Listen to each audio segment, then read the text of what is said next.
क्या तुम कुछ मजेदार सुनना चाहते हो? वह सिर्फ एक आदमी है जिसे इस दुनिया की सारी टॉप लेवल गैंग्स डरती हैं। उसका नाम है पिएत्रो। उस हत्यारे के बारे में सबसे चौंका देने वाली बात यह है, वह एक बूढ़ा व्यक्ति है जो कि 60 साल का है। फिर हम देखते हैं एक आदमी जो कि मरने की हालत में है। अगर चीज पहले की तरह नॉर्मल होती तो वो अपनी छाप एक लीजेंड के रूप में छोड़ जाता, पर अब उसके पीछे हजारों आदमी हैं जो उसे मारना चाहते हैं। वो अपने सारे पैसे भी खो चुका है। क्या ये सच में डिसअपॉइंटेड नहीं है? वो लीजेंड जो अपने ऑर्गेनाइजेशन के लिए सबसे वफादार था, अब उसे मार दिए जाने का खतरा है। ये तुम ही हो पिएत्रो। पर अब ये बातें कोई मायने नहीं रखती। अब तुम्हारे पीछे हजारों लोग हैं जो तुम्हें मारना चाहते हैं। पर ऐसा कैसे हो सकता है कि तुम अभी तक जिंदा हो और अभी तक तुम्हें कोई ढूंढ नहीं पाया? मैं जानता हूं कि तुम एक लीजेंड हो, पर ऐसा कैसे संभव है? वो आदमी उससे बोलता है, क्या तुम जानना चाहते हो ऐसा कैसे संभव है? अगर मेरे पीछे हजारों आदमी या फिर 10,000 आदमी भी हैं तो तुम मुझे कभी नहीं ढूंढ पाओगे। वो आदमी पूछता है, पर ऐसा क्यों? पिएत्रो बोलता है, यह एक शर्मनाक बात है, पर जिस पिएत्रो को तुम ढूंढ रहे हो। और वो आदमी एकदम चौंक जाता है और बोलता है, ऐसा नहीं हो सकता, ये संभव नहीं है। तुम पिएत्रो हो? फिर हमें दिखाया जाता है एक बूढ़ा व्यक्ति जो कि शायद अगले 3 महीने भी ना जी पाए। वह बहुत सारी दवाइयां लिया करता है। फिर वो बूढ़ा व्यक्ति बोलता है कि मुझे मरने का कोई डर नहीं है। मैंने अपनी जिंदगी हमेशा जिंदगी और मौत के बीच में जी है। मैंने अपने जीवन के 50 साल अपने काम को दिए और इसका मुझे कोई भी दुख नहीं है। ऐसे ही मैंने अपना जीवन जिया और मुझे इसका कोई संकोच नहीं है। पर अपनी पूरी जिंदगी में मैंने अपनी कोई तस्वीर नहीं ली। फिर दुकान का गेट खुलता है और एक लड़की आती है। वो लड़की बोलती है, मुझे अपने स्कूल के लिए कुछ किताबें चाहिए। पिएत्रो बोलता है, हाँ हमारे पास सारी किताबें हैं, आपको कौन सी चाहिए? वो लड़की बोलती है कि जो लेटेस्ट किताबें हैं मुझे वो चाहिए, यह मैं अपने छोटे भाई के लिए ले जा रही हूँ। पिएत्रो बोलता है, अच्छा तो तुम पास वाले स्कूल से ही हो? तुम लास्ट ईयर में ही हो, शायद मैंने तुम्हारा नेम टैग कलर देखा। लड़की बोलती है, तो अच्छा आप नेम कलर टैग के बारे में भी जानते हो? पिएत्रो, हाँ मैं इस पड़ोस वाले स्कूल के बारे में सब जानता हूँ। पिएत्रो उसे किताबें दिखाता है। वो लड़की बोलती है, मेरे पास सिर्फ 1,000 रुपए हैं, मैं ये सब नहीं खरीद सकती और ये सब ब्रांड न्यू है। पिएत्रो बोलता है, मुझे इन सब की कोई ज़रूरत नहीं है, तो तुम्हें मैं ये किताबें फ्री में ही दे दूंगा। लड़की, पर पिएत्रो उन किताबों की पन्नी फाड़ देता है और कहता है कि अब ये इस्तेमाल हो गई हैं। लड़की बोलती है, आपको इतना अच्छा बर्ताव करने की जरूरत नहीं है। पिएत्रो बोलता है, मैं तुम्हारी आंखों को देखकर बता सकता हूँ, तुम अपने भाई से बहुत प्यार करती हो। पिएत्रो, तो जब आप अच्छे बन सकते हो तो बनिए, वरना आप पछतावों में रह जाएंगे। वो लड़की बोलती है, क्या आपको अपने जीवन में कोई पछतावा है? पिएत्रो बोलता है, हाँ मैंने बहुत लंबा जीवन जिया है और मुझे कई पछतावे हैं, पर हम उसके बारे में कुछ नहीं कर सकते जो पहले हो चुका है। मैं समझ सकता हूँ तुम नहीं समझ पा रही हो मैं क्या कहना चाहता हूँ, तो तुम अपने छोटे भाई से बहुत प्यार करना ताकि तुम्हें कोई पछतावा ना रहे। वो लड़की एकदम पिएत्रो पर चाकू से हमला करती है, पर पिएत्रो बोलता है, मैं तुम्हें नहीं मारूंगा। वो लड़की चौंक जाती है और सोचती है, इसको कैसे पता? पिएत्रो, जैसा मैंने कहा था, मैं स्कूल के हर बच्चे को उनके चेहरे से जानता हूँ, पर मुझे तुम्हारा चेहरा याद नहीं आ रहा था, तो मुझे कम से कम चेक तो करना पड़ेगा। तुमने कहा था तुम स्कूल के लास्ट ईयर में हो, पर ऐसा कैसे हो सकता है, क्योंकि स्कूल को बने हुए तो 2 ही साल हुए हैं। पिएत्रो, मैं एक ऐसा व्यक्ति हूं जिसने अपने पूरे जीवन बस खून ही देखा है, और तुम सोचते हो तुम अपने खंजर की खुशबू सिर्फ परफ्यूम से छुपा सकती हो? लड़की सोचती है, इसे सब कुछ पहले से ही पता था, अब मैं इसे मारने के अलावा कुछ नहीं कर सकती। अरे पर खंजर तो मेरे हाथ में है, पर ऐसा क्यों लग रहा है जहां पर जो मरने वाला है वो मैं हूं? पिएत्रो, ये किताबें ले जाओ। मैं जानता हूं तुम अपने छोटे भाई के बारे में झूठ नहीं बोल रही थी। मैं इस दुनिया में 50 साल काम किया है, मैं आंखें देखकर ही बता सकता हूं कौन झूठ बोल रहा है और कौन नहीं।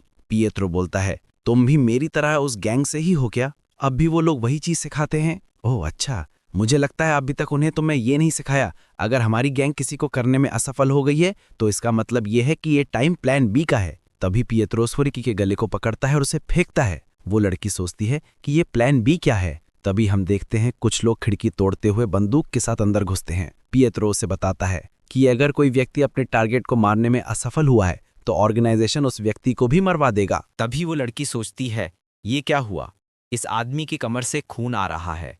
तभी पिएत्रो अपने हाथ में बंदूक लेता है और उन लोगों पर तान लेता है, और वो देखता है कि उन्हें उस लड़की को बंदी बना लिया है, और वो लोग पिएत्रो के मुंह पर बहुत जोर का मुक्का मारते हैं। पिएत्रो सोचता है कि उसका शरीर वैसे क्यों नहीं हिल रहा जैसे वो हिलाना चाहता है। तभी वो दूसरा व्यक्ति बोलता है, क्या तुम निश्चित हो यही पिएत्रो है? तभी वहां एक आदमी आता है और बोलता है, पिएत्रो मुझे इस बारे में माफ करना, तुम हमारी ऑर्गेनाइजेशन के सबसे खतरनाक खूनी हो, पर मुझे लगता है कि तुम भी कैंसर जैसी बीमारी को नहीं हरा सकते। पिएत्रो बोलता है, अब बहुत हुआ, तुम मुझे मारना क्यों चाहते हो? वो व्यक्ति बोलता है, बॉस तुम्हारी वजह से परेशान है। पिएत्रो, मेरी वजह से? पर क्यों? वो व्यक्ति बोलता है, तुम्हारे पीछे 1000 लोग हैं जो तुम्हें मारना चाहते हैं। वो सब तुम्हें मारना इसलिए चाहते हैं क्योंकि तुम्हारे ऊपर जो इनाम है वो 7.6 अरब का है। अब पिएत्रो बोलता है, 7.6 अरब? ये किसी तरीके से उतना ही अमाउंट है जो मेरे बैंक अकाउंट में है। वो व्यक्ति बोलता है, हाँ, मैं उस पैसे के लिए तुम्हें मारना चाहता हूँ। तभी उनमें से एक व्यक्ति उसके मुंह पर एक मुक्का मारता है और उसकी गर्दन पकड़कर उसे फेंकता है। तभी उनमें से एक व्यक्ति बोलता है, शायद इसका खेल खत्म हो चुका है। वो दूसरा व्यक्ति बोलता है, इधर आते वक्त मैं बहुत घबरा रहा था, पर मुझे लगा नहीं ये इतना आसान होगा, चलो इसे अब खत्म कर दें। तभी पिएट्रो एक चमकने वाला बम फेंकता है और वहां से गायब हो जाता है। तभी उनमें से एक बोलता है, वो ज्यादा दूर नहीं जा पाया होगा, वो खूनी अवस्था में है। तभी अगले सीन में दिखाया जाता है पिएट्रो। वो बोलता है कि मैं ढंग से लड़ भी नहीं पाया, मैं सच में बूढ़ा हो चुका हूं। अगर अब मैं सोचूं कि मेरी पूरी जिंदगी ही काम करते हुए निकल गई, मैंने अपने जीवन के 365 दिन ही ये सीखने में निकाल दिए कि चाकू कैसे पकड़ते हैं, और हमें उसका बचपन दिखाया जाता है। वो याद कर रहा होता है और बोलता है कैसे उसकी पूरी जिंदगी निकल गई। उसने अपना पूरा जीवन जिंदगी और मौत के बीच में जिया। पर सब बदल गया जब एक नया बॉस गेम में आया। वो बस मुझे इसलिए मारना चाहता था क्योंकि मैं बुढ़ा हो चुका हूं। मैंने अपने काम के लिए सब कुछ छोड़ दिया था। ऐसा नहीं था मैं खूनी का जीवन जीना चाहता था। पर क्या यही मेरे जीवन का अंत है? वो मेरे साथ ऐसा नहीं कर सकता। मैं ऐसे नहीं मर सकता। मैं अपना सारा पैसा ऐसे नहीं खो सकता।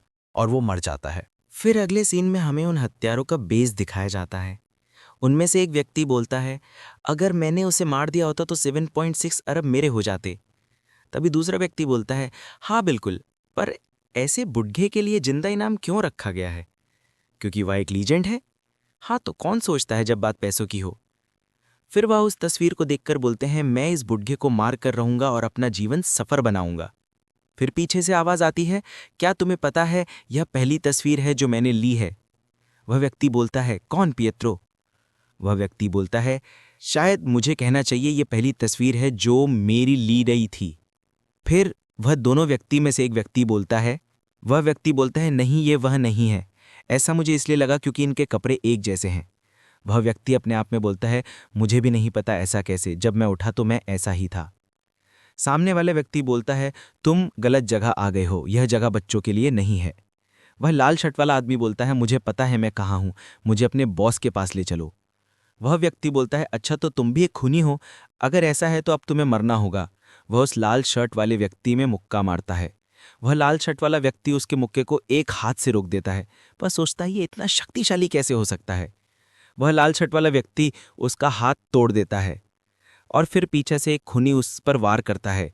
वह उसको हवा में ही रोक देता है। फिर उनमें से एक खूनी चाकू उठाता है।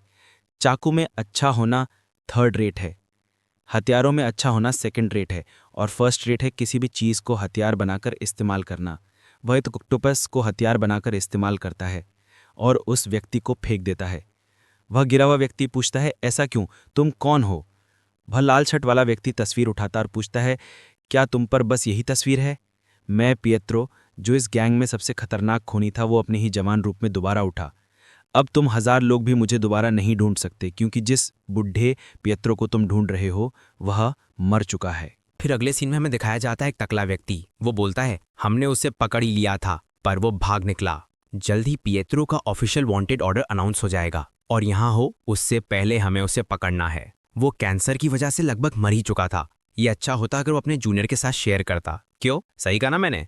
फिर अगले सीन में हमें दिखाया जाता है पिएत्रो। ये कैसे हो सकता है? जो गोली मुझे मेरी कमर पे लगी थी उसका घाव गायब हो गया। जो कैंसर मुझे मार रहा था वो खत्म हो चुका है। ये मेरी कल्पना नहीं है, मैं फिर से जवान बन चुका हूँ। ऐसा कुछ कैसे हो सकता है? मुझे नहीं पता ऐसा कैसे हुआ, पर अब वो लोग मुझे नहीं पहचान सकते। ये मायने नहीं रखता वो कहाँ जाएं, पर वहां पे पिएत्रो निशान होंगे। पर वो बूढ़ा पिएत्रो जिसे वो ढूंढ रहे हैं वो कहीं नहीं मिलेगा। पर सबसे जरूरी है मैं कुछ नए कपड़े खरीद लूं। अगले सीन में हमें दिखाया जाता है 2 बदमाश पिएत्रो सिगरेट पीते हुए बात कर रहे होते हैं। पिएत्रो बोलता है, ये एक नॉन स्मोकिंग एरिया है, तो क्या आप बाहर जाके सिगरेट पी सकते हैं? वो बदमाश बोलता है, तुम कैसे बात कर रहे हो? क्या तुम हमसे बात कर रहे हो? पिएत्रो बोलता है, क्या यहाँ पे कोई और सिगरेट पीता हुआ दिख रहा है? उनमें से एक बदमाश बोलता है, अगर तुम अपने बड़ों से ऐसी बात करोगे तो तुम्हारी पिटाई हो जाएगी। और वो उसमें चाटा मारते हुए बोलते हैं, यहाँ से चले जा। पिएत्रो जाते हुए बोलता है, अब मैं और समय बर्बाद नहीं करूंगा और इन्हें जल्दी खत्म करूंगा। वो जाके गेट की कुंडी लगा देता है। उनमें से एक बदमाश बोलता है, अरे ये कौन है, इसमें बिल्कुल आदर्श नहीं है। फिर दूसरा बदमाश जवाब देता है, ये आदमी मंदबुद्धि है। पिएत्रो बोलता है, मैं तुम्हें दिखाऊंगा क्या होता है जब तुम कोरिया में किसी बुजुर्ग से बदतमीजी करते हो। ये नालायक हमसे अभी भी ऐसी बात कर रहा है, इसको सच में मार देते हैं। ओए तू जरा इधर आ। पिएत्रो उसमें जोर से मुक्का मारता है और एक मुक्के में उसे खत्म कर देता है। दूसरा बदमाश पूछता है, तुम कौन हो? तुम नहीं जानते मैं कौन हूं? मैं नहीं जानता तुम कौन हो, पर मैं ये जानता हूं ये चाकू किस तरीके का है। ये एक पॉकेट चाकू है। तुमने इसे गलत तरीके से पकड़ा है, तुम इससे खुद की उंगली काट लोगे। तुम्हें पता है ये चाकू कौन चला रहा है? अगर तुम मुझे मारना चाहते हो तो तुम्हारा हाथ आगे नहीं होना चाहिए। वो बदमाश बोलता है, तुम चुप रहो, और पिएत्रो पर चाकू से हमला कर देता है। पिएत्रो बचते हुए उसका गला पकड़ लेता है और कहता है, मैं तुम्हें नहीं मारूंगा, मैं मारना चाहता तो तुम 3 बार मर गए होते। वो बदमाश पूछता है, तुम कौन हो? पिएत्रो, मैं नहीं जानता तुम किस तरीके का इल्लीगल काम करते हो, बट अगर तुम जानते हो मैं कौन हूं तो तुम्हें मरना होगा। तुम जवान गधे लड़के। और वो बदमाश अपने पैंट में पेशाब कर देता है। आज से तुम सही राह पर रहना। मेरे साथ 7.6 अरब रुपए जा चुके हैं। मैंने उनसे कहा था मेरे पैसे को नहीं छूना।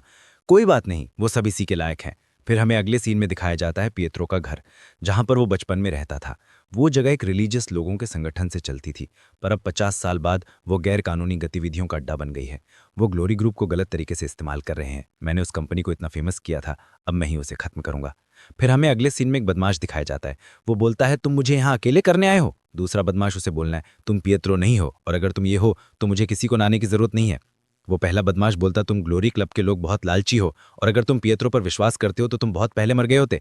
वो दूसरा बदमाश बोलता है, किसको चिंता है मेरे मरने की, अभी बातें बंद करो और इसे जल्दी समाप्त करो। तुम्हें पता है इसे जल्दी खत्म करना तुम्हारे लिए कम दर्द नहीं होगा। और वो बदमाश और भी लोग बुला लेता है और सोचता है, मैं जानता हूं ये उन 12 लोगों में से नहीं है जो ग्लोरी क्लब के टॉप पर हैं, तो फिर ये इतना घमंडी क्यों है? तुम लोग क्या कर रहे हो? इसे मारो। और वो चारों लोग एक साथ उस बदमाश को मारने जाते हैं। और हम फिर अगले सीन में देखते हैं पहला बदमाश कांप रहा होता है और बोलता है, एक इंसान ऐसा कैसे कर सकता है? जो व्यक्ति जाल बिछा कर बैठा है उसके लिए ये घबराहट देने वाली बात है। और वो पहला बदमाश चिल्लाता है, मेरे पास मत आओ, दूर रहो। फिर हमें अगले सीन में दिखाया जाता है वो पहला बदमाश बोल रहा होता है, सारे सीसीटीवी टूट चुके हैं और किसी हत्यार का कोई सबूत नहीं है, तो फिर ये कैसा? एक ही आदमी कर सकता है, वो है पिएत्रो। वो बूढ़ा व्यक्ति अभी भी जिंदा है और उसने हमारे लोगों को मारना शुरू कर दिया है। कुछ भी हो, पिएत्रो का वांटेड ऑर्डर जल्दी ही लागू हो जाएगा। कुछ भी हो जाए, हमें उसे उससे पहले ढूंढना है। वो बदमाश बोलता है, जैसे ही तुम्हें उसका पता चले मुझे तुरंत बताना। वो लड़की सोचती है और बोलती है, हाँ। फिर एकदम से गेट खुलता है। वेटर बोलता है, आज हमारा रेस्टोरेंट बंद है, तुम यहाँ कैसे हो? क्या तुम्हारी हमारे साथ कोई मीटिंग है? पिएत्रो बोलता है, नहीं मेरे पास नहीं है, पर मेरे पास एक बुरी खबर है। वो बदमाश बोलता है, क्या बुरी खबर? क्या तुम्हारे पैसे गायब हो गए हैं? पिएत्रो बोलता है, हाँ, पर वो बहुत बड़ा अमाउंट है, करीब 7.6 अरब। वो बदमाश मुस्कुराता है और बोलता है, गेट बंद करो। मुझे लगता है तुम पिएत्रो से संबंधित हो, और अगर नहीं भी हो तो तुम यहां से जिंदा वापस नहीं जाओगे। वो सोचता है, ये पिएत्रो के बारे में कैसे जानता है? ये पक्का हमारे क्लब का पार्ट होगा, पर हमारे पास इस व्यक्ति के बारे में कोई जानकारी नहीं है। क्या ये पिएत्रो का बेटा है या फिर उसका चेला? ऐसा नहीं हो सकता, पिएत्रो अकेला था। वो उसकी तरफ मुस्कुराकर देखता है और बोलता है, मैं तुम्हें जीने के 2 मौके दूंगा। पहले तुम मुझे बताओ पिएत्रो कहाँ है और तुम यहां से जा सकते हो, और दूसरा, अगर नहीं बताना चाहते तो अपने माथे पर गोली खाओ। पिएत्रो बोलता है, अब मैं क्या करूं? मैं इन दोनों में से दोनों नहीं चाहता, तो हमें ऐसा करना चाहिए, मैं ऑप्शन 3 चुनता हूं। मैं ही पिएत्रो हूं। और मैंने ही तुम्हारे लोगों को मारा है। वो बदमाश बोलता है, तुमने क्या कहा? पिएत्रो बोलता है, हे भगवान, तुम्हारे जैसे जवान आदमी को भी सुनने की समस्या है। मैंने कहा मैंने ही उन्हें मारा है। वो बदमाश सोचता है, ये क्या बोल रहा है? पिएत्रो ने उन लोगों को नहीं मारा। अगर ये आदमी सच बोल रहा है और पिएत्रो ने उन लोगों को नहीं मारा, तो फिर इसने हम पर हमला क्यों किया? वो बोलता है, बच्चे तुम्हारी जानकारी के लिए बता दो, ये एक असली बंदूक है। तुम पिएत्रो से कैसे संबंधित हो? पिएत्रो बोलता है, तुम जानना चाहते हो? बदमाश बोलता है, हाँ। पिएत्रो बोलता है, तो इसके लिए तुम्हें मुझे मारना होगा। बदमाश बोलता है, अच्छा सच में? मैं इस काम में बहुत बेहतर हूं। वो अपने बॉर्डर से बोलता है, इसको गोली मार दो। वो पिएत्रो में गोली मारता है, पर पिएत्रो उससे सिर्फ एक चॉपस्टिक से खत्म कर देता है। लड़की सोचती है, ये मेरी उम्र का ही लग रहा है, पर मेरे कोई भी फ्रेंड ग्लोरी ग्रुप में से ऐसा नहीं कर सकता। शायद इस पूरे देश में भी कोई ऐसा ना कर पाए। मैं बदमाश बोलता है, बहुत शानदार, अगर ये तुक्का भी था तो मुझे तुम पसंद आए। तुम किस क्लब से हो? ऐसा हो नहीं सकता, मैं तुम जैसे शानदार व्यक्ति को ना जानता हूँ। क्या तुम हमें ज्वाइन करोगे? और वो बदमाश एकदम से गोलियां बरसा देता है। पियत्रो एक टेबल की मदद से उन सब गोलियों को ब्लॉक कर देता है। वो बदमाश बोलता है, तुम सच में बच्चे ही हो, तुम्हें नहीं पता ये कोई मूवी नहीं है। एक टेबल से इतनी सारी गोलियां नहीं रोकी जा सकती। आखिरी मौका, तुम बता दो तुम पियत्रो को कैसे जानते हो? किसी इतनी शानदार व्यक्ति को मारना एक शर्म की बात है। जल्दी मुझे बताओ। वो कहता है, चलो अब खत्म करते हैं। और वो जैसे ही टेबल के पीछे देखता है तो वो चौंक जाता है। वहां खून नहीं, बस लाल चटनी थी। वो कहाँ गया? वो पिलर के पीछे नहीं है। वो कहाँ है? क्या वो भूत है? पियत्रो वॉल से चिपका होता है और एकदम से उसकी आंखों में लाल चटनी थूक देता है और उसके हाथ से बंदूक छुड़ाकर उसके मुंह पर एक जोर से मुक्का मारता है। बदमाश सोचता है, मैं कुछ नहीं देख पा रहा हूं। क्या ये सच में एक बच्चा है? और वो उसकी गर्दन मोड़ के उसे मार देता है।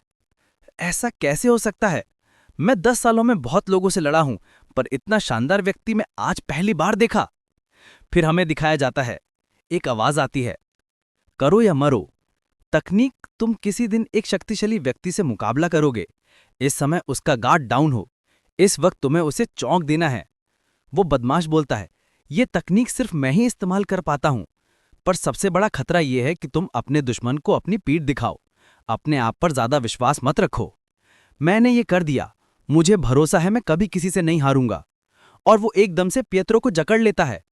तुम जब पैदा ही हुए थे जब से मैं इस फील्ड में हूं। मैं तुमसे कई ज्यादा सालों से जी रहा हूं, तुम ये समझ गए, अब मरो। और वो बदमाश एकदम चौंक जाता है। वो सोचता है, ये यहाँ पर है तो ये कौन है? अरे ये तो मेरा ही आदमी है। क्या मैं कोई गलती कर दी? शायद मैं देख नहीं पा रहा था, इसलिए मैं इस काम में 10 साल से हूँ, इसलिए मैं समझ चुका हूँ मैं आज इस व्यक्ति के हाथों से मरने वाला हूँ। ये शायद ग्लोरी गिल्ड के 12 व्यक्ति के लेवल पर है, नहीं शायद उनसे भी ऊपर। वो बदमाश बोलता है, रुको। और वो लड़की को पकड़कर कहता है, तुम इसको ले जाओ, ये उतनी एक्सपीरियंस नहीं है पर ये शायद तुम्हारे काम आए। क्यों, मैं सच कहा ना, तुम भी ये जानते हो। वो लड़की बोलती है, नहीं मैं इसके साथ नहीं जा सकती। वो बदमाश चिल्लाकर बोलता है, चुप रहो, 2 लोग बात कर रहे हो तो बीच में मत बोलो। जैसा कि ग्लोरी मेंबर से सोचा जा सकता है, तुम बहुत जल्दी निर्णय लेते हो।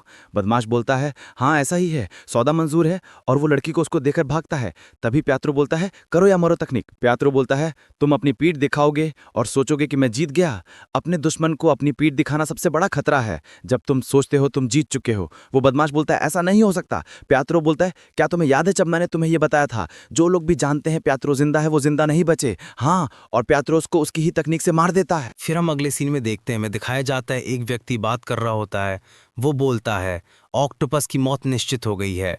अंदर की सीसीटीवी फुटेज भी डिलीट थी। जब हम वहां पहुंचे कोई सुराग नहीं बचा था। एक बूढ़ा व्यक्ति जो मरने पर था, जिसको एक गोली मार दी गई, वो एक ही दिन में वापस आ गया और उसने 4 माहिर खूनियों को मार दिया। एक 7.6 अरब का इनाम, SS रैंक मिशन। ये दुनिया के सारे गिल्ड मेंबर्स को बता दो, अब से 1 घंटे बाद पियत्रो का हंट ऑर्डर निकाल दिया जाएगा। फिर हम अगले सीन में देखते हैं, पियत्रो अपने ही हंट ऑर्डर को देख रहा होता है और बोलता है, तुम्हें मुझे ढूंढने की कोई जरूरत नहीं है, मैं ही तुम्हारे पास आ रहा हूँ।